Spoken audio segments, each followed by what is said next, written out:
Nagkikwentuhan kami sa aming mga nakaraan. Oo nga. Mga nakalipas na panahon.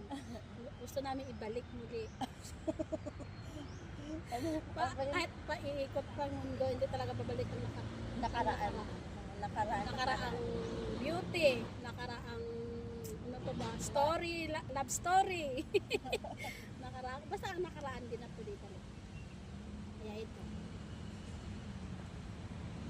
Namangarap pa, malay mo, madaan sa mga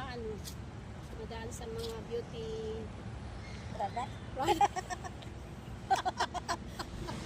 Anong beauty product dito?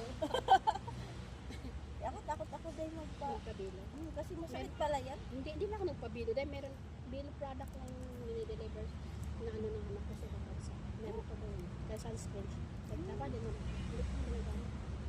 Sunscreen siya. Para siyang ano. Ano ba?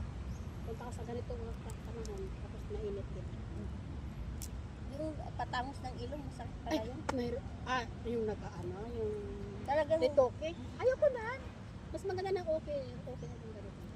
Huwag na tayo magpa-retoke, kung anong ginawa ng Diyos, binigyan ng Lord sa atin ang gato na. So magdagdag na lang tayo ng mga product.